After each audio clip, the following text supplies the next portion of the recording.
L'addiction, c'est quelque chose de très sournois, qui s'installe. J'attendais en fait à 21h15 le coucher de ma fille pour pouvoir assouvir en fait ce besoin que mon cerveau, que mon corps réclamait. Un verre, 2 verres au tout début et à la fin, c'était 2, 3 bouteilles par jour. Et là, je ne sais pas ce qui s'est passé ce soir-là. J'ai envoyé un message dans le groupe WhatsApp que j'ai avec mon beau-père, ma mère et mes sœurs. Et là, je leur ai dit SOS. Faire de la prévention, de la sensibilisation, alcool en entreprise, ça prenait tout son sens. Élodie, je suis ravie de te recevoir sur le fauteuil des Belles Voix. Merci à toi. Un vrai plaisir. Moi aussi. Alors, la première chose que je demande aux invités, c'est de se présenter, mais à la fois du côté personnel et professionnel. Ok, alors moi je m'appelle Élodie, j'ai 39 ans, je suis maman solo d'une pré-ado de 13 ans bientôt. J'habite sur Vannes depuis 4 ans. J'entreprends depuis plus de 15 ans. Voilà. J'ai une petite tradition dans les Belles Voix. Habituellement, je donnais 2 objets, en fait, dans l'idée d'apprendre à mieux connaître la personne, mon invité. Et là, cette fois-ci, j'avais envie d'utiliser un jeu de cartes qui s'appelle le Brand Codex. Oui. Et voilà, Caroline tu as déjà fait un petit aperçu. Effectivement, il a été créé par Caroline Beaujard de Lazare in the Jungle, qui a notamment créé l'identité des Belles Voix. Et donc, je vais te donner un petit tas. Et tu vas me dire, en fait, la question c'est, si tu devais choisir un animal qui te représente, ce serait lequel et pourquoi? J'ai un peu triché parce que je l'ai fait juste avant. Donc on va reprendre. Dans les coulisses des Belles Voix, il se passe des choses aussi. Donc... C'est ça. Alors, au moins, je te prends pas au dépourvu. Moi, j'ai choisi la baleine. Ah, ok. Je la retourne et je dis... comme tu veux, c'est toi, ce que tu dis, ce que tu as envie, c'est ce que tu as envie d'utiliser les mots ou tes propres... engagement, passion, implication, stabilité et équilibre. Et je trouve que ça correspond bien à ce que je suis en train de mettre en place actuellement, notamment au niveau de l'implication, de l'engagement aussi. Donc non, bon choix. On n'a pas encore parlé de ce que tu faisais, mais justement ça permet de semer des petites graines pour en arriver à ce que tu nous parles de ton activité actuelle. Et j'avais un deuxième tas de cartes. Là, tu vas savoir aussi, mais c'est les matières. Voilà. Si tu avais une matière à choisir, ce serait laquelle? Et pourquoi? Je prendrais la terre. Et si je retourne la terre, les mots, c'est héritage, transmission, plaisir et partage. Et je trouve que ça correspond bien à ce que je fais aussi actuellement et surtout à mon évolution sur ces 2 dernières années où je me suis vraiment ancrée et la terre correspond bien à cette reconstruction et à cette transformation-là. Il y a une question moi, que je pose à chaque interview et qui concerne l'enfance. Et en fait, pour toi, j'avais envie de faire référence à la photo de la petite fille qu'il y a sur mon LinkedIn. sur ta photo de profil LinkedIn. Et je voulais te poser la question de comment en fait tu voyais le monde à cet âge-là. Alors, je sais pas quel âge tu as sur cette photo. Sur cette photo, je dois avoir 5-6 ans. 5-6 ans. Oui. Alors, à cet âge-là, ou en général dans l'enfance, comment toi tu voyais le monde, ou est-ce qu'il y a quelque chose qui te touchait ou qui te passionnait particulièrement? Est-ce que tu te souviens? Alors moi, à cet âge-là, c'était l'insouciance complète. J'ai été entourée de mes 2 familles. Alors du côté de mon papa, une famille d'Espagnols pieds noirs où il y avait énormément de monde en repas de famille avec de la musique, avec mes oncles, avec mes tantes, avec mes cousins, avec mes cousines, mes grands-parents. Et du côté de ma maman, pareil, famille d'Espagnols. Mes 2 grands-parents viennent d'Espagne, de Salamanque. Donc, j'ai cette image, en fait, de grandes tablées avec plein de discussions où ça parle très fort, où ça s'amuse, où ça chante, où ça mange, où ça parle, où ça se dispute aussi. Mais ouais, c'est l'image, en fait, que j'ai. Et c'est pour ça aussi, pour d'autres raisons, mais je pense on en parlera un petit peu plus tout à l'heure, se dire que derrière chaque personne, et peu importe ce que tu traverses dans la vie, c'est bien de revenir peut-être à des choses de base. Et voilà. Et l'enfant, en fait, permet de remettre les choses à leur place naturellement. Et c'est pour ça aussi que j'ai choisi cette photo de profil sur LinkedIn, sur tous mes réseaux sociaux d'ailleurs. Pour te rappeler cette base, Ouais, ton encre. mon encre. Ouais. Et ce côté très convivial, très familial, et avec des choses simples. Parce que, enfin, moi, je viens d'une famille modeste. On n'avait pas énormément de choses, mais on avait énormément de chaleur et des choses à partager, le partage, la musique, des choses comme ça, la cuisine aussi. J'adore faire à manger, j'adore manger. Donc, je pense que ça vient de là aussi. En regardant ton parcours, on peut remarquer un fil rouge. C'est que tu as été presque toujours entrepreneur finalement et que tu as consacré tes activités en fait à accompagner des entreprises, parfois aussi des collectivités, mais beaucoup les entreprises. Qu'est-ce qui t'anime profondément dans le fait d'accompagner des entrepreneurs? C'est c'est l'humain, c'est leur talent naturel que même eux ne soupçonnent pas. Moi, j'arrive à voir ça avec mes yeux, et j'essaye en tout cas à révéler en fait le potentiel dans chaque personne. Et c'est vraiment ce qui m'anime en fait dans ce que j'ai fait. Donc moi, j'ai fait pendant plus de 10 ans, j'ai fait de l'accompagnement à la création d'entreprises. Donc je partais d'une idée qui se structurait en projet, qui se transformait en business plan, qui se transformait en stratégie marketing, en stratégie commerciale. Et puis j'adorais être la personne de l'ombre.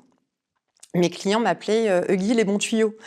Donc, parce que je trouvais toujours des solutions à chaque problématique. Et puis, j'aime ça profondément. Enfin, je pense que j'aime vraiment les gens. J'aime ce qu'ils sont capables de faire, les idées qu'ils peuvent avoir, comment ils arrivent à transformer aussi, peut-être des fois des parcours de vie pas super. Je suis venue voir tout à l'heure aussi. On n'a pas réussi à Voilà. la faire partir. Mais c'est pas grave. Ça fait partie des ça aléas. fait partie, oui. Mais voilà, ce que j'aime profondément, c'est ça. C'est de transformer une idée qui soit alignée avec la personne qui la porte, qui l'incarne, et la transformer en business. Et ça, c'est vraiment ce que j'adore faire. Et j'ai passé pas mal d'années à le faire. Aujourd'hui, avec Canette, que tu as créé, il y a toujours cette notion d'accompagnement, mais axée sur les problèmes d'alcool, les problèmes d'addiction, qui font écho à ton expérience de vie. Oui. Parce que pendant 10 ans, tu as eu un problème avec l'alcool. Et tu parles en fait d'une escalade invisible et de mécanismes qui se mettent en place sans qu'on s'en rende compte. Est-ce que tu peux nous expliquer comment ça s'est passé, justement, ce terme d'escalade invisible? Moi, j'ai été élevée dans le travail, dans la valeur du travail, dans la valeur aussi de... Quand il y a une émotion, il ne faut pas forcément trop en parler, et puis on continue sa route, et puis on y va, quoi.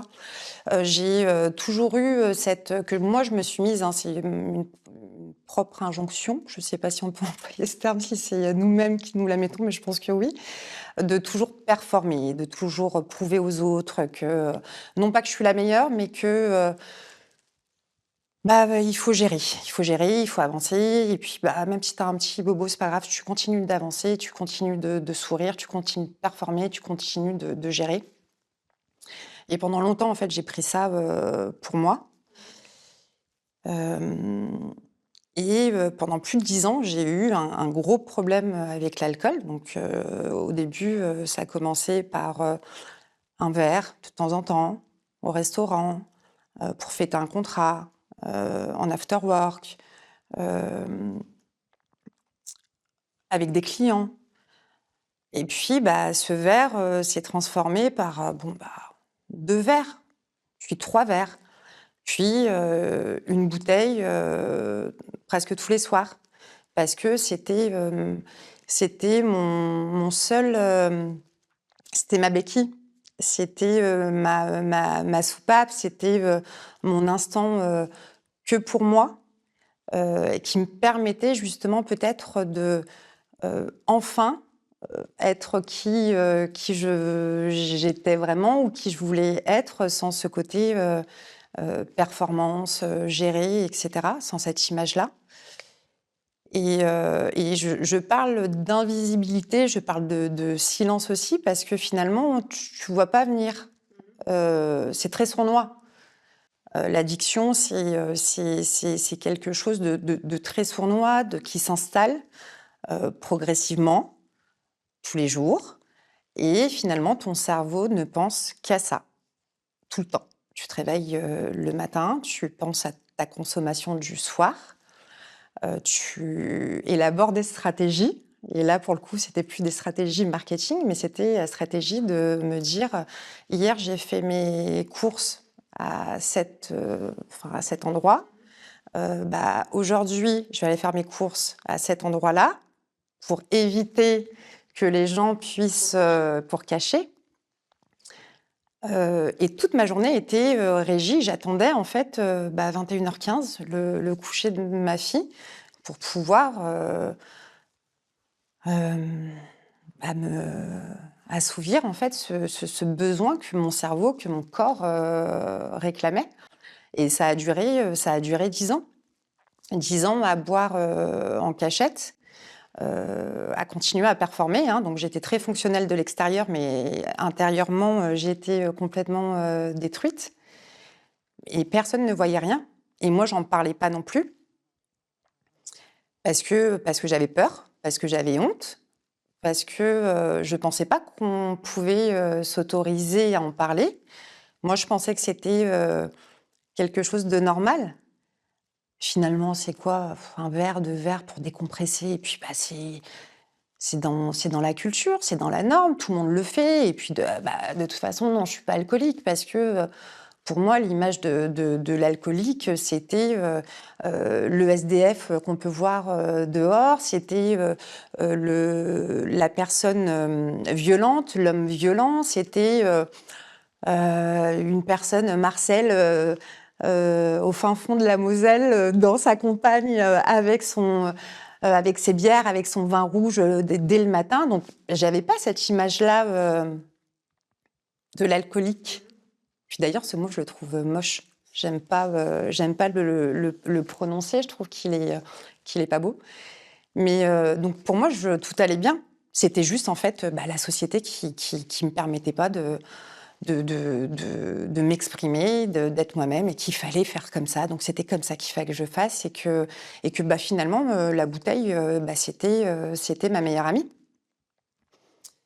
Et jusqu'au jour où, je suis passée de un verre, 2 verres au tout début et à la fin, c'était 2-3 bouteilles, par jour quand ça quand ça allait moins bien et puis, les jours où j'étais un petit peu plus en forme, c'était, le cubi qui passait. Donc à peu près 5 litres de vin par jour et sans que, le lendemain matin, tout s'effaçait et puis je recommençais ma vie. Je recommençais à mentir, je recommençais à cacher, je recommençais à dire que tout allait bien et puis, j'attendais qu'une seule chose, c'est 21h15, 21h30, que ma fille soit couchée pour assouvir ce besoin-là. Et dans ton entourage, tu pas eu de remarques ou des gens qui justement ont abordé le sujet ou qui l'ont fait, mais tu as essayé de, Je suis d'éviter? de nature très, très chaleureuse, Mmh. très, voilà, j'aime bien la Jovial? fête, joviale, j'aime bien manger. Alors bien sûr, hein, ça s'accompagnait toujours par un verre de bon vin. Et puis, je suis quelqu'un qui adore faire la fête, qui adore rire. Donc ce côté-là m'a permis peut-être aussi un petit peu plus de cacher cette solitude et ce chaos hein, qui se passait Intérieurement? intérieurement. Mais mon entourage voyait bien, surtout à la fin, Mmh. qu'il y avait quelque chose qui n'allait pas, qui n'allait plus. Je pense pas qu'il se rendait compte de la quantité Mmh. qui est juste, maintenant quand je le redis, qui est juste énorme.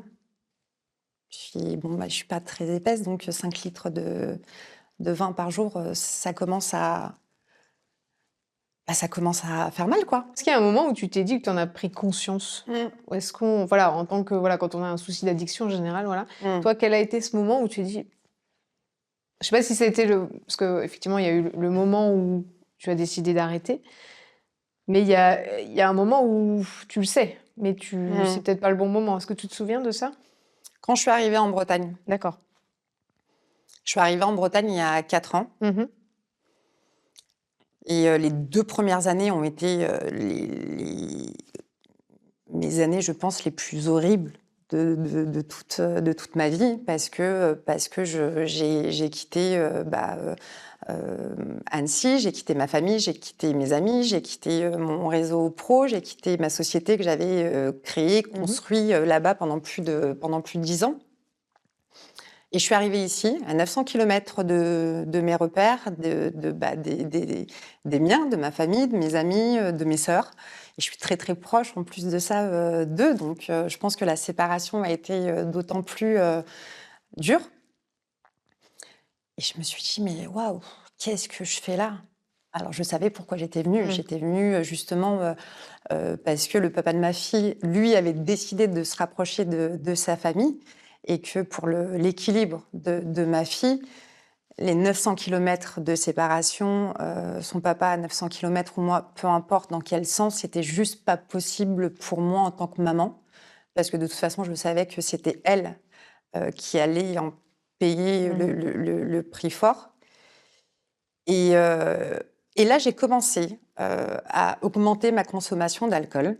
Et en augmentant ma consommation d'alcool dans les moments un petit peu lucides, les peu de moments lucides que j'avais, je commençais à m'informer sur Google et je tapais à quoi on reconnaît une personne alcoolique.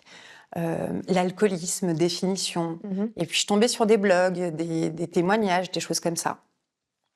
Je le lisais et puis ça me gênait. Ça me prenait les tripes. Et puis parce que je savais pertinemment que moi j'avais un problème, mais je voulais pas me l'avouer. Et puis je mettais ça de côté. Et puis de toute façon, l'appel de l'addiction à 21h15 reprenait le dessus C'était tous plus les fort. jours et était plus fort. Et c'est un soir, hein, ce 24 octobre 2024, où là, je sais pas quelle énergie, je sais pas ce qui s'est passé. Tu te Et souviens de ce que tu faisais ce jour-là? oui, oui, oui. C'est pas très glorieux, dans le sens où j'étais, en train de prendre l'apéro avec ma voisine, parce que quand tu as une addiction comme ça à l'alcool, tu t'entoures aussi tu vas aller chercher ce réconfort en disant: «Bah non, je suis pas addict, je prends l'apéro, je partage un». Tu vois? Tu te mens, puis tu trouves des excuses, beaucoup, beaucoup, beaucoup, beaucoup d'excuses. Et là, je sais pas ce qui s'est passé ce soir-là. J'ai envoyé un message dans le groupe WhatsApp que j'ai avec mon beau-père, ma mère et mes sœurs. Et là, je leur ai dit SOS. Donc maintenant, ça devient une référence entre nous. On arrive à en rire, beaucoup d'ailleurs, surtout mes deux petites sœurs. Mais sur le moment, j'ai dit non, plus c'est terminé, je veux plus. Et puis, je pense que j'ai vu aussi le regard de ma fille ce soir-là. Et c'est comme si on m'avait on m'avait permis d'ouvrir une porte, de prendre une issue de secours et de demander de l'aide et de me sortir de ça. Et là, j'ai dit, bah, je peux plus. Donc, j'ai demandé à ce qu'on contacte les gendarmes. J'ai mis en place toute une stratégie pour que ma fille soit en sécurité. J'ai contacté mes parents, j'ai eu ma mère au téléphone et j'ai dit, bah là, il faut que je revienne sur Lyon. Mais ma famille est sur Lyon. Moi, j'ai habité à Annecy, mais ma famille, toute ma famille est sur Lyon. Et j'ai dit, là, stop, j'arrête. Et je pense que j'ai eu aussi beaucoup de chance ce soir-là. Je ne sais pas ce qui s'est passé. Il n'y a pas eu un événement, il n'y a pas eu d'accident, il n'y a pas eu de... Ça aurait pu. Tu me diras, en 10 ans d'addiction, j'aurais très bien pu, beaucoup de fois, être confrontée à des accidents ou à des situations très inconfortables. Mais là, il n'y avait rien en particulier, en fait. Donc, on m'a... le on, je ne sais pas qui se cache derrière le on, mais on m'a permis justement de dire, tiens, là, vas-y, prends la porte de sortie, sors-toi de ça et libère-toi de tout ça, quoi. Donc, c'est ce que j'ai fait. Je suis partie 15 jours chez mes parents. Je suis allée à l'hôpital ce soir-là parce que c'est important de se faire accompagner médicalement aussi pour le sevrage. Et ça, c'est très important de le redire, de le dire, et je le redirai tout le temps. Le sevrage alcoolique, le sevrage éthylique peut être, et le seul sevrage qui est mortel, qui peut être mortel s'il n'est pas accompagné médicalement. Donc pendant 15 jours, moi j'ai été accompagnée par des médicaments que j'ai très très vite arrêté au bout des 15 jours. Et en plus de ça, j'ai la chance ou la malchance d'avoir mes 2 sœurs qui sont infirmières. Donc là-dessus, elles m'ont aussi bien accompagnée, bien aiguillée. Et, et puis j'ai pris pour la première fois de ma vie du temps pour moi et du temps pour me reconstruire. Donc ça a pris quelques mois, hein. Ça a pris presque 8 mois où je me revoyais des fois chez moi. J'emmenais ma fille aller au collège le matin et de 8h30 à 16h30, j'étais sur mon canapé et puis pour la première fois, en fait, je faisais rien. Il n'y avait pas de bruit extérieur, je ne me mettais pas la pression et puis j'ai pris énormément de temps pour moi et pour me reconstruire aussi sans le produit. Ce que j'aime appeler mes première fois où tu sors sans le produit, la première fois où tu vas au restaurant, la première fois où tu t'amuses sans alcool. Moi, des fois, quand je sortais, j'avais tellement peur de manquer d'alcool sur place lors d'invitations auprès d'amis ou de sorties organisées entre collègues, que je m'alcoolisais avant chez moi pour être sûre d'avoir ma dose. Donc ça arrivait quand même à des stades assez costauds. Donc toutes ces premières fois-là où tu redécouvres en fait la vie sans alcool, sans produit, sans substance et où tu gères tes émotions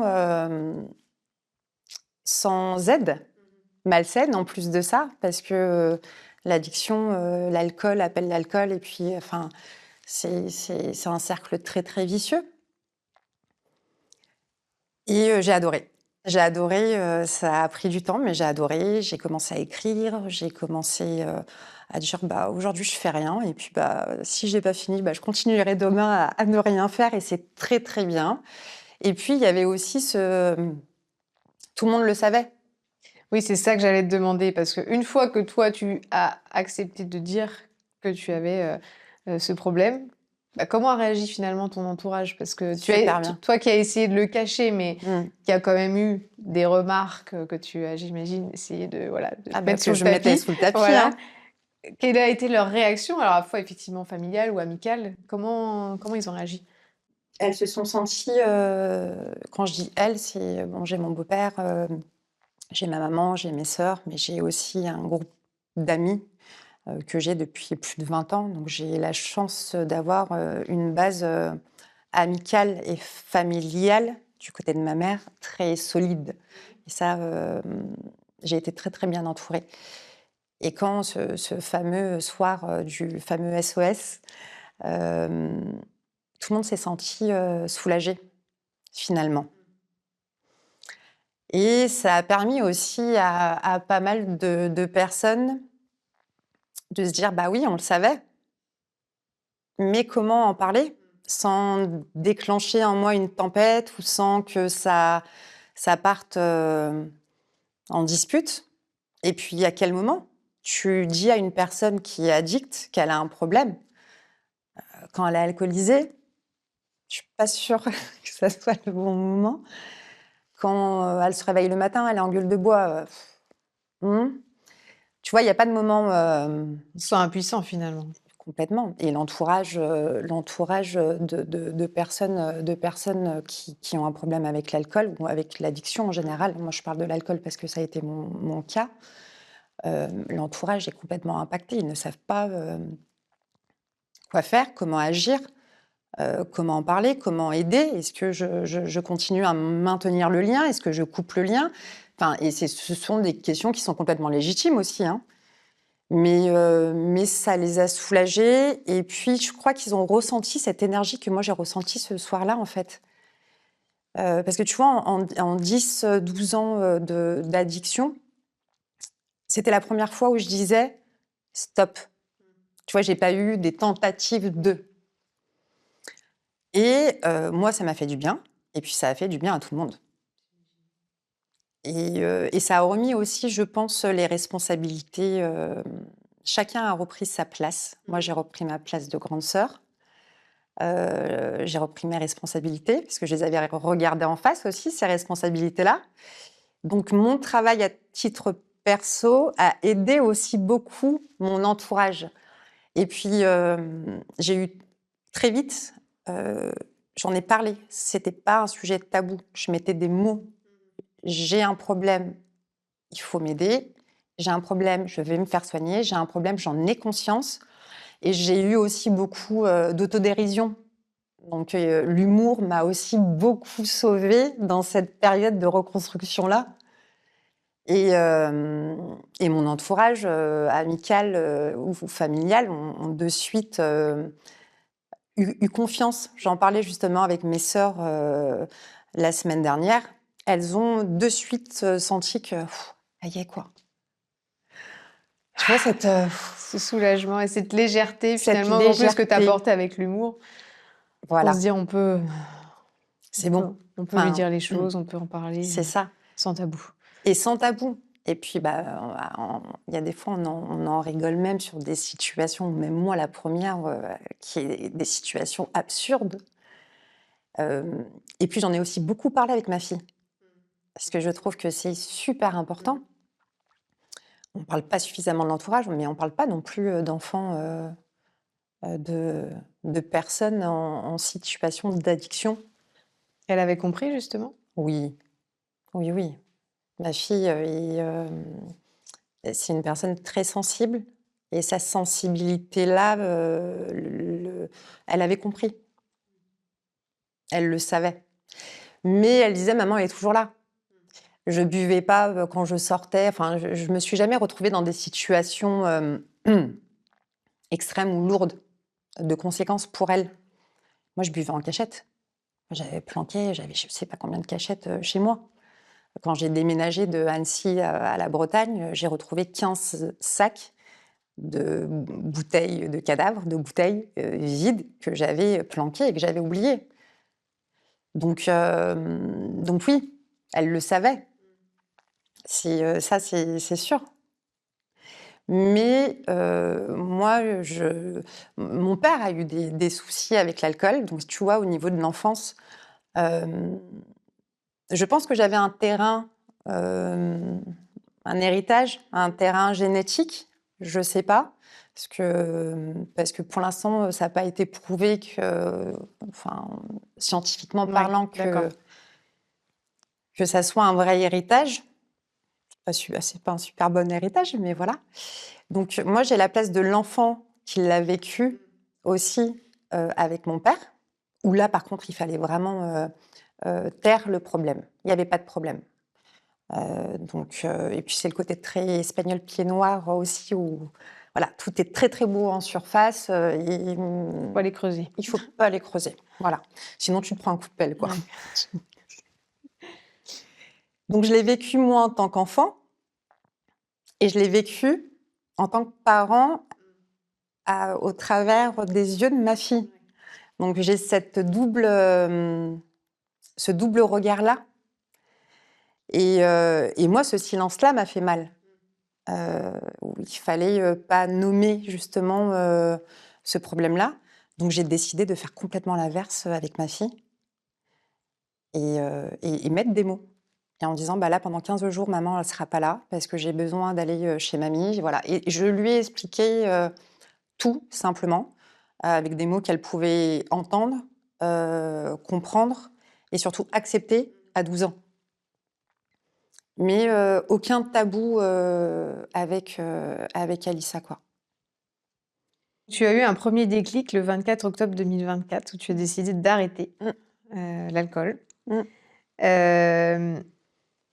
Et tu as eu un second déclic l'année dernière. Est-ce que tu peux nous en parler? Avant ça, je voulais juste reprendre quelque chose que tu as écrit, qui fait suite à ce déclic. Tu as dit: «Mais oui, c'est ça que je dois faire, je dois en parler, je dois faire de la prévention, je dois donner un sens à tout ça». Peux-tu nous en parler? Oui. Je J'ai été élevée aussi, ma maman adore les voyages. Pardon. Prends ton temps. Donc j'ai une maman qui adore voyager et on a été élevés, mes sœurs et moi, dans cette notion de voyage et cetera. J'ai eu la chance de partir avec ma mère et ma sœur, Julie, en Jordanie. Après, entre sœurs, on s'est fait aussi des voyages. Donc, cette notion de voyage est très importante chez nous. Et pour fêter mes 1 an de sobriété, de libération, ma mère et ma petite sœur Maëva, on a décidé de partir aux Seychelles. Donc, destination paradisiaque. Et c'est là-bas où j'ai eu cette deuxième révélation. J'étais sur la plage et là, en fait, je me suis dit: «Mais ce qui t'est arrivé, je pense que c'est pas pour rien, même si j'aurais préféré vraiment m'en passer. Et bah, sers-toi de ce chaos que tu as vécu, de cette descente aux enfers que tu as vécu, que tu as traversé pendant plus de 10 ans et mets-la en lumière, parle-en, témoigne en tant que femme, en tant qu'amie, en tant que sœur, en tant qu'entrepreneur, en tant que maman. Va en parler et moi, il y a 2 choses que je connais bien, c'est l'entrepreneuriat, le monde du travail, ce qui se passe à l'intérieur. Donc, et je connais bien la bouteille. J'allais faire un jeu de mots, mais je sais. Donc, je me suis dit, bah, tant qu'à faire, bah, pourquoi ne pas aller faire de la sensibilisation, d'aller faire de la prévention, d'aller ouvrir des portes. Et puis, bah, si la porte elle est fermée, d'aller ouvrir la fenêtre. Non pas pour faire la morale, non pas pour dire attention, l'alcool c'est mal, je suis anti-alcool, non. Parce que de toute façon, je pense que ça serait contre-productif et ça servirait pas à mon message, à ce qu'on m'entende, mais de dire regardez ce qui s'est passé pour moi en tant qu'entrepreneur, mais en tant qu'addict aussi, et ça existe. L'image comme je te disais tout à l'heure, l'image d'une personne qui boit n'est pas le SDF ou l'homme violent ou voilà. Non. Donc il faut en faire quelque chose et faire de la prévention, de la sensibilisation, alcool en entreprise, bah, ça prenait tout son sens pour moi. Et d'aller dire aux entreprises, toc toc toc, ce n'est pas qu'un problème privé ou de la sphère privée. Parce que, l'alcool aujourd'hui en entreprise, les chiffres sont choquants. Tout le monde le sait, qu'il y a cette culture de l'alcool en entreprise. Tu fais des séminaires, tu as de l'alcool, tu vas, au restaurant à midi, bah, tu as de l'alcool. Tu fêtes un contrat avec de l'alcool, tu l'alcool est présent. C'est comme si, il y avait un énorme éléphant dans une pièce et que tout le monde te dit: «Bah non, je vois pas l'éléphant». C'est pas évident d'aller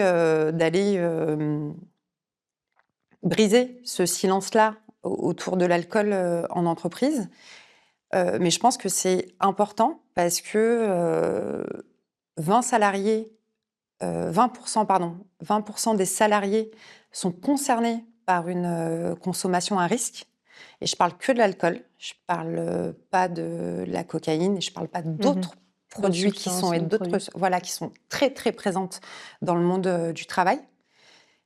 Un accident du travail sur 5, l'alcool est impliqué, est causé par, l'alcool. Ça coûte, selon les dernières études, mais ça coûte très, très cher à l'entreprise. On parle de entre 10 à 15 000 € par an et par salarié concerné. Ça coûte, très cher à la société, ça coûte très cher à l'entreprise. Un salarié qui a une consommation à risque avec, l'alcool, hem, c'est entre 10 et 15 000 € par an et par salarié, le coût de l'entreprise. Sans parler, tu sais, des fameuses absences du lundi matin ou les demandes de télétravail, à 9h12, le vendredi, matin parce que le jeudi soir, on a fait un after work un petit peu trop arrosé. Donc j'interviens auprès des entreprises, avec mon témoignage, hem, avec le dispositif de sensibilisation canette. Donc le jeu de mots avec la canette. Voilà, c'était une des questions justement. Qu'est-ce que ça représente ce nom? Bah, c'est symbolique. La canette, de bière, la canette, voilà, c'est très, très symbolique et puis je me suis dit, le marketing de l'alcool et avec des couleurs, voilà, ça te donne envie, c'est festif et puis il faut consommer, et la prévention, elle, à côté, bah, elle est grise, elle est un peu fade, elle est, culpabilisante, elle est vieillotte même.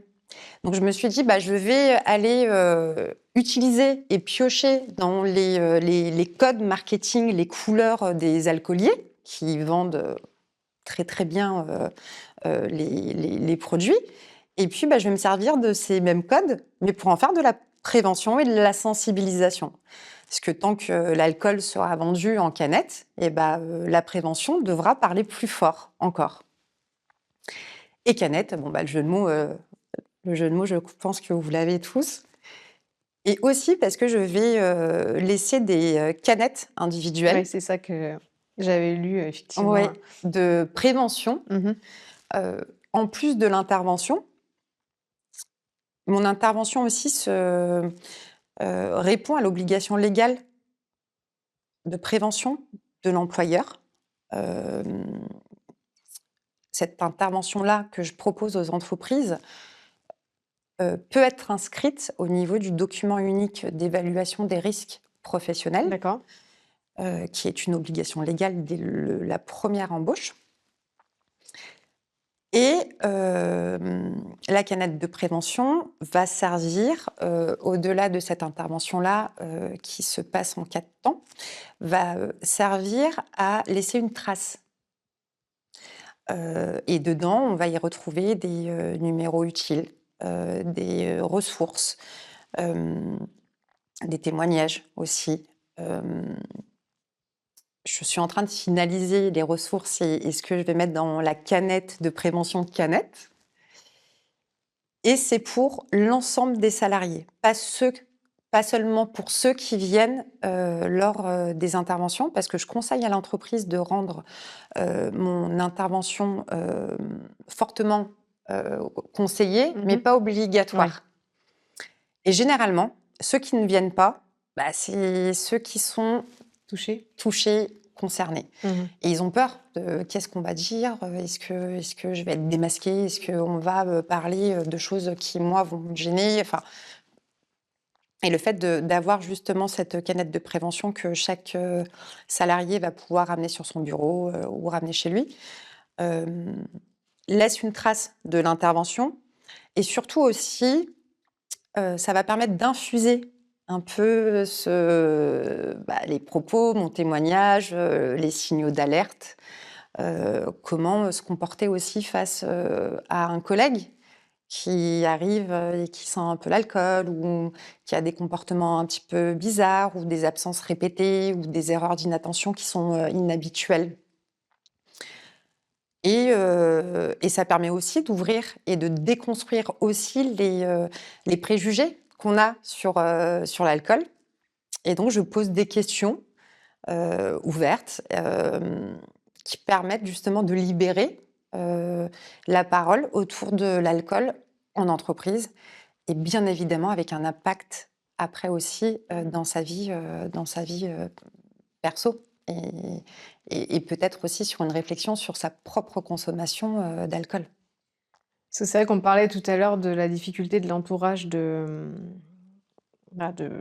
parler en fait. Toi, tu disais voilà que si la personne n'est pas prête à écouter, et je trouve que c'est d'autant plus difficile dans le milieu du travail parce que Bien sûr. nos collègues, c'est pas forcément nos amis, c'est pas Non. notre famille, et donc de te dire je sais qu'il y a quelque chose. Mm.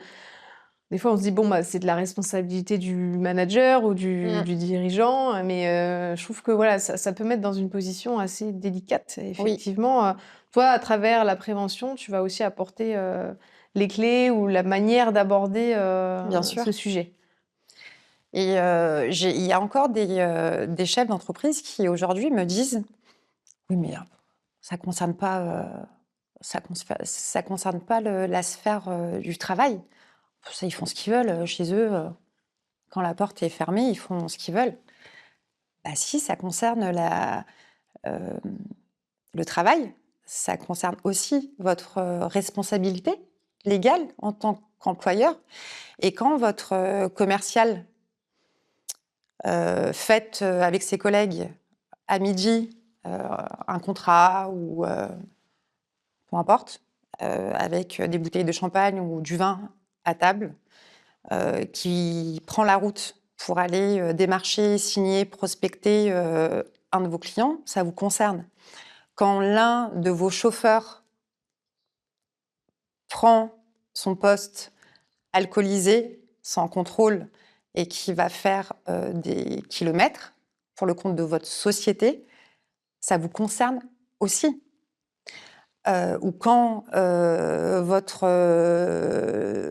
assistante ou votre comptable ne se présente jamais les lundis matins ou vous invente des histoires, ça vous concerne aussi parce qu'il y a aussi un impact pour votre entreprise.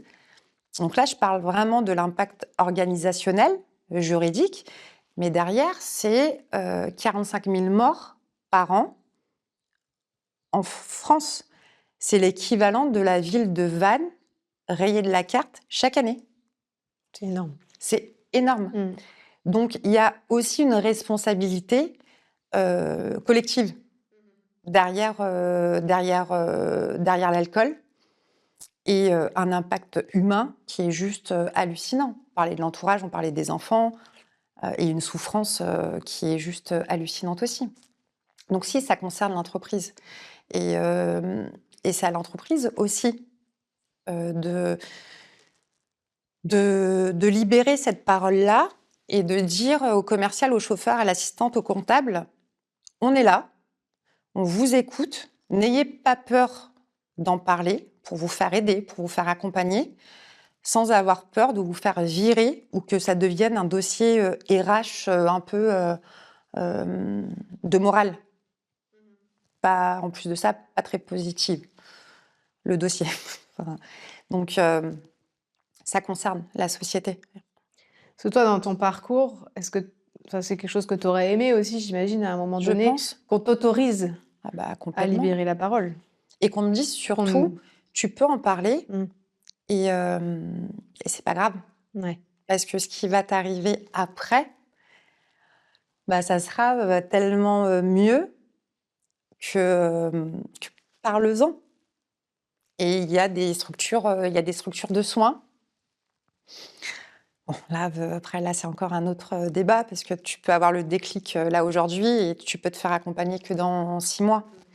Qu'est-ce qu'on fait pendant ces 6 mois-là? Mais je pense que ça, progressivement, mais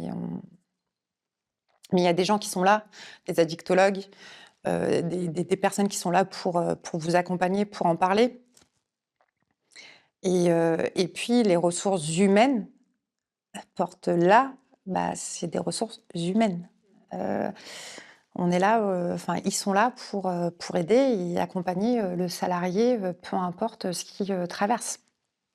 Au-delà des performances de l'entreprise, puisque là, on parle vraiment du côté humain, Du quoi. côté humain, ouais. Comment ça se passe, tes interventions concrètement? Je crois que c'est en 4 parties, c'est ça? Oui. Première partie, on va poser le cadre. Et c'est important de le poser, ce cadre. Et je le redis, je le répète, je ne suis pas médecin, je ne suis pas addictologue. Je fais part de mon témoignage, je donne des ressources, des clés, euh, pour justement pouvoir accompagner au mieux l'entreprise et les salariés. Donc là, déjà, on pose le cadre. Donc, j'explique comment se passe l'intervention. Ensuite, il va y avoir toute la partie des chiffres clés, les signaux, les ressources clés, comment, ce que je te disais tout à l'heure, comment reconnaître, voilà, comment agir, comment faire. Et on repose aussi le cadre de l'obligation légale. Des anecdotes aussi que j'ai. Donc, je fais aussi part de mon expérience. Et la troisième partie, c'est vraiment la partie de mon témoignage. Un peu comme je viens de me livrer là, je témoigne de ces 10 années en tant qu'entrepreneur, mais entrepreneur addict. Et je dis comment j'ai commencé, voilà, et puis je donne l'évolution de l'addiction. Donc je me livre, parce que je pense que c'est important aussi. C'est bien de dire je suis là, je suis consultante ou formatrice ou formateur RSE, qualité de vie au travail, risque professionnel. Le témoignage permet aussi à la personne, même si c'est qu'une seule personne dans la salle, peut-être aussi de se reconnaître avec des situations que je donne, des exemples que je donne aussi. Que quand j'étais, voilà, j'ai pitché alcoolisée. J'ai signé des deals à plus de 50 000 € alcoolisés. Je faisais mes visios alcoolisés. Je cachais mon vin dans ma tasse à café. Ça permet justement de se dire « Ah ouais, je suis pas toute seule » ou ouais, « Ah je me reconnais. C'est plus facile pour libérer la parole derrière. C'est plus facile pour libérer la parole. Et après, dernière étape, c'est vraiment les questions, les débats sur l'alcool en général, avec des questions type que j'aurais préparées ou pas. Après, tout dépend aussi du groupe que j'ai, le nombre de participants, comment ça se passe, voilà. Donc c'est en 4 étapes. Le cadre, les chiffres clés, les signaux, mon témoignage et le débat qui permet justement de libérer la parole. Et puis j'y vais aussi avec mon naturel, quoi, et vraiment mon identité, avec des blagues que je peux faire aussi. J'ai quelques phrases clés qui permettent aussi de détendre l'atmosphère et puis de dédramatiser, même si le sujet est dramatique. Mais je pense que ça permet de mieux l'entendre. Est-ce que tu as un ou deux témoignages à nous partager suite à une de tes interventions Est-ce que quelqu'un est venu te voir, par exemple, ou est-ce que tu as entendu le dirigeant de l'entreprise qui est revenu vers toi suite à... Canette a 1 mois. C'est vraiment tout frais. La canette sort juste du frigo, si je peux m'exprimer ainsi. Et sur les 3 interventions que j'ai effectuées, les personnes, alors pas de témoignage direct.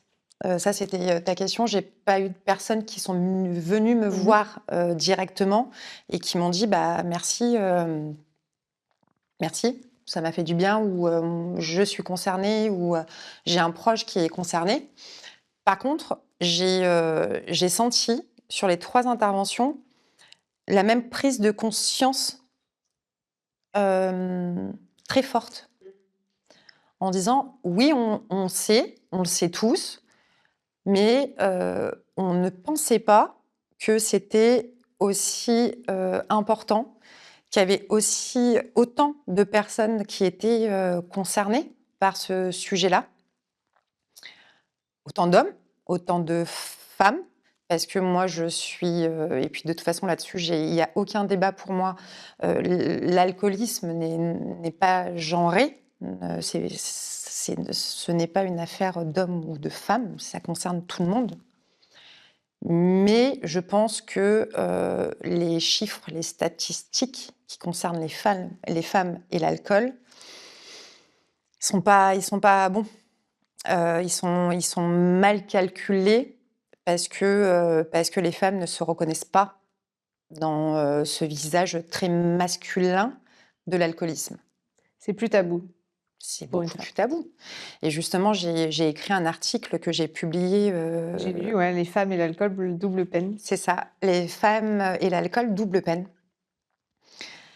Il a bien fonctionné et moi j'ai été contente aussi dans le sens où il y a la moitié des hommes qui ont réagi à cet article-là et qui ont repartagé, republié l'article. J'ai eu 6 republications et la moitié étaient des hommes. Et là, je me suis dit que finalement, l'angle édito que j'avais choisi, parce que c'est un sujet qui n'a pas été facile à écrire, pour moi, parce que je me livre aussi sur... et je voulais qu'il soit entendu. Mais pourquoi je l'ai appelé « Les femmes et l'alcool, double peine » ? Parce que c'est une réalité. La femme qui a des problèmes avec l'alcool va avoir honte, va avoir peur, ne va pas en parler. Et les conséquences derrière sont aussi dramatiques, dans le sens où un homme qui va dire « j'ai des soucis d'alcool », il va repartir avec une tape dans le dos et une ordonnance, ce que je dis dans l'article. Une femme qui dit « j'ai des soucis avec l'alcool », très souvent, c'est pas systématique, mais moi je le vois aussi par rapport aux associations, par rapport aux centres de soins, repartent, elles, avec une assistante sociale qui vient vérifier si les enfants vont bien. Et concernant les chiffres, pourquoi je dis qu'ils sont, je pense, sous-estimés, ou en tout cas mal calculés, c'est qu'on ne parle pas de féminicide, parce que beaucoup de féminicides impliquent l'alcool. Soit la femme était alcoolisée, soit l'agresseur était alcoolisé, soit les deux. D'accidents domestiques, d'accidents de la route, une femme qui buvait et qui tue ses enfants. Et on préfère dire crise, accident domestique. Et non pas elle buvait, parce que sinon ça serait la juger post-mortem. Et d'avouer aussi que dans la société, les femmes aussi ont un problème avec l'addiction ou avec l'alcool, et qu'il y en a vraiment beaucoup. Et depuis que j'ai libéré ma parole, mon expérience, mon addiction, il y a énormément de femmes sur LinkedIn, justement, parce que je suis très active dessus, qui me disent merci de témoigner. Merci, j'ai perdu une de mes amies, je suis concernée, je ne sais pas comment le dire. Et tu vois, les témoignages que tu me demandais tout à l'heure ne viennent pas forcément de mes interventions, parce qu'on reste quand même dans un cadre professionnel. C'est délicat, même de t'absenter et d'aller voir l'intervenante et de lui parler. Tu peux te demander, ah bah mince quoi, on va croire que, ou tu as toujours encore cette étiquette-là que par écrit sur LinkedIn, en message privé, c'est beaucoup plus facile. Et c'est là où je me suis dit que j'allais faire plus d'articles et que j'allais aussi plus écrire. Et parce que je me suis découvert une vraie passion pour l'écriture. Ah! Je ne savais pas que j'aimais ça. Et je pense que pour moi aussi, c'est une thérapie. Parce que je pose des mots en fait sur ce que j'ai vécu. Après, je reste persuadée aussi que sur ce sujet-là, si on a envie d'être entendu, et là je pense que le besoin, l'urgence est là d'être entendu sur ce sujet-là, tu peux pas faire du tiède, tu peux pas faire du politiquement correct. Donc j'ai choisi un style, mais finalement qui me correspond aussi, mais un peu provoque, mais toujours au service d'eux. Ça sera jamais pour faire du mal ou pour dénoncer des choses. Non, je le mettrai toujours au service du sujet, des femmes, des hommes, de l'accompagnement, de l'entourage de l'enfant, voilà. Mais au service du sujet de l'alcool en France et dans les sociétés. Avec le recul, qu'est-ce que ça t'a appris sur toi-même? Parce que tu parlais beaucoup de ces injonctions que tu te mettais, en fait, et que du coup, tu essayais Mm. de trouver une porte de sortie, Mm. ben, là, pour le coup, à travers l'alcool. Aujourd'hui, qu'est-ce que tu te dis justement de toutes ces injonctions? Qu'est-ce que tu as appris sur toi? Je me dis, et alors, qu'est-ce qui va m'arriver? Tu vois, je me suis lâché la grappe. Oui, alors Élodie a beaucoup d'humour. Je me En suis lien. lâché la grappe de raisin, non. Je me suis lâché la grappe dans le sens où on n'est pas des robots. Et aujourd'hui, j'ai appris à dire bon, ok, j'avais ça à faire aujourd'hui pour le travail. Et puis, bah, je lance Canette. Je lance aussi un podcast Mmh. qui va s'appeler Balek J'ai vu ça. et qui va aussi parler de l'envers du décor de l'entrepreneuriat, parce que aujourd'hui, on voit beaucoup, on glorifie l'entrepreneuriat comme une forme de liberté, etc., etc. Sauf que, bah, en tant qu'entrepreneur, je pense que tu vas pas me contredire, on a tous aussi des moments qui sont loin d'être de la liberté, de l'épanouissement, tout ça, tout ça. Donc remettre un petit peu de vrai, voilà. Donc il y a des choses que je dois faire, hein, j'ai même plein de choses à faire actuellement. Mais déjà, je le fais à mon rythme, je m'écoute beaucoup plus. Et je me dis, bah voilà, ça, j'ai pas pu le faire aujourd'hui. Bon, est-ce que c'est si grave que ça? Non. Donc j'ai appris que bah, déjà que j'avais ce côté-là où je pouvais en effet euh, faire plein de choses, mener plusieurs projets de front, tout en respectant mon rythme, tout en respectant aussi mes envies. Et ce que je voulais vraiment dire, je sais ce que je n'aime plus, je sais où je ne veux plus aller, et ça, je trouve que c'est important, tout en gérant aussi le quotidien, mais sans me mettre une pression de dingue. Parce que dans tous les cas, les autres, eux, ils s'en foutent si tu n'as pas fait, t'as pas rédigé ton post ou t'as pas fait ton mail. Enfin, voilà. Donc, il y a que nous qui nous mettons justement cette pression-là. Donc, je me suis lâché la grappe, quoi. Et c'est très bien. Dans Les Belles Voix, on parle de la pierre qu'on apporte à l'édifice, pour diffuser du positif dans le monde et Mmh. du moins à notre échelle en tant qu'entrepreneur. Et toi, tu as su faire de ton expérience personnelle une véritable force, on peut dire ça, que tu as mis au service des autres. Je pense que ta pierre à toi est très précieuse, pour le coup. Et je voulais voir, toi, comment tu le vois. Est-ce que tu le vois un peu, je dis toujours ça, mais on parle de mission de vie ou quoi que ce soit, mais il y en a qui n'aiment pas ce terme. Mais toi, Mmh. est-ce que tu le vois comme une mission ou une responsabilité aujourd'hui, Je le vois d'apporter comme ça aux autres? Ouais, enfin, je le v oui, je le vois comme une mission aujourd'hui. Pas un combat, pas une responsabilité, parce que je trouve que c'est lourd à c'est porter. lourd à porter. Ouais. Et puis le mot combat, ça fait guerre, c'est négatif, non. Non, c'est une vraie mission de dire, bah et puis je reste persuadée, c'est ce qu'on disait au tout début, je reste persuadée que ces 2 déclics-là que j'ai eus, bah, là, en 1 an et demi, doivent servir.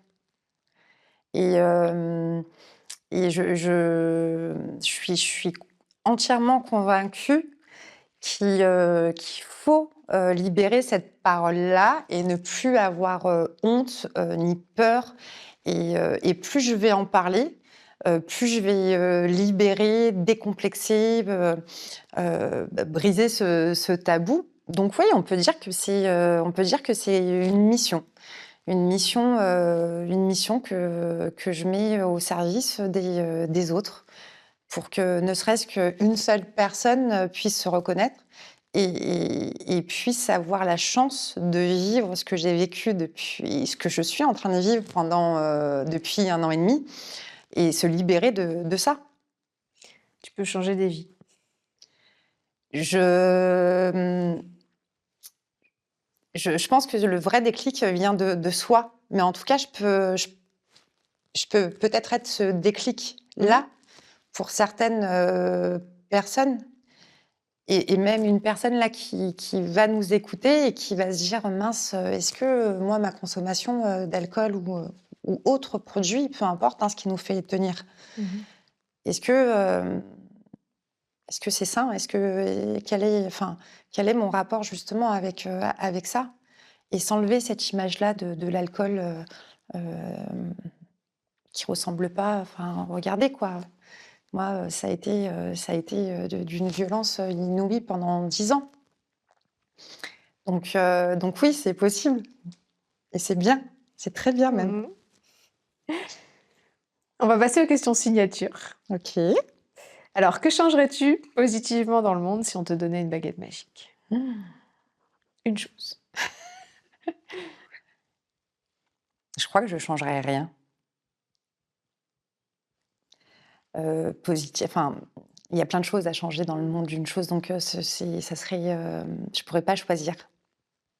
Bien sûr que j'ai envie de changer, par rapport à ce qui se passe dans le monde, j'ai envie de changer plein, plein de choses et encore plus, ce qui se passe, là, aujourd'hui, dans ce contexte-là. Mais même si j'avais une baguette magique, enfin, concernant je changerais rien. Dans le sens où tout ce qui nous arrive, je suis convaincue que ça nous arrive pas par, hasard et il faut les il faut les vivre comme vivre avec cette mouche qui me tourne autour depuis tout à l'heure et dire: «Bon, bah, c'est OK». Non, mais ouais, non, je changerais rien et je pense que j'aurais fait, la même chose. As-tu un mantra ou un mentor? Non, moi, j'ai jamais, trop fonctionné avec des mentors ou après mon mantra, hem, c'est, et je me le répète, tous les jours depuis 1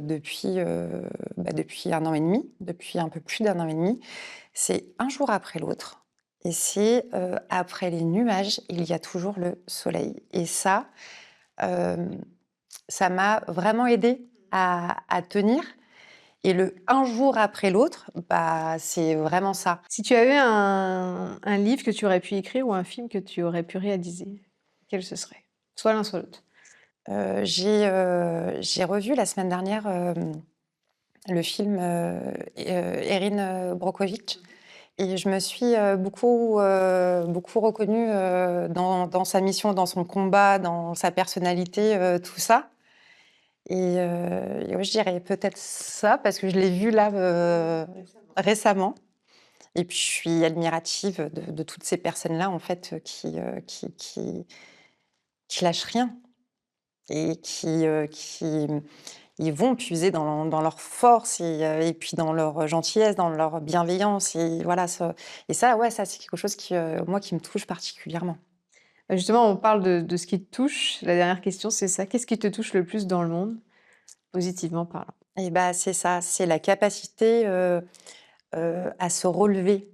Euh, Moi, là, je rencontre des gens qui sont juste géniaux, qui sont inspirants, parce qu'ils ont traversé des choses qui sont dures, qui sont très dures. Et ils arrivent à transformer ça en lumière ou en quelque chose d'ultra positif et toujours au service de l'autre, quoi. Et généralement, là, je me rends compte dans le cadre des associations ou de l'EPSM de Saint-Avé, justement, où j'interviens, et je vais continuer d'intervenir aussi pour des groupes de femmes. Donc, c'est un centre de soins en addictologie. Euh, des histoires de vie qui sont... là, tu te dis, waouh, c'est... ouais, ok. Et ça me permet aussi d'y aller et de continuer à faire ce que je dois faire, parce que j'ai choisi cette voie-là. Mais pour répondre à ta question, ouais, c'est la capacité de se réinventer, de se relever après des choses. Ça me touche, ça me touche. Et surtout quand tu le mets au service d'autres personnes.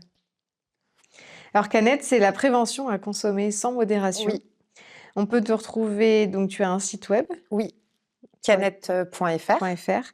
Et sinon, comme tu disais, on te retrouve sur LinkedIn. Oui, Voilà, si quelqu'un veut te contacter et libérer sa parole, et puis effectivement, complètement.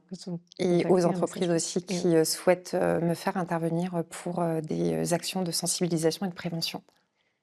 Est-ce que tu passes par d'autres biais qui parlent de Canette, justement, d'autres organismes ou d'autres Oui, là, je suis en partenaires? train de mettre en place des partenariats, notamment avec des organismes comme la CARSAT, la CCI, avec des experts comptables, avec des avocats aussi. Donc, essayer de constituer un écosystème autour de l'entreprise, autour de la prévention, autour de la sensibilisation.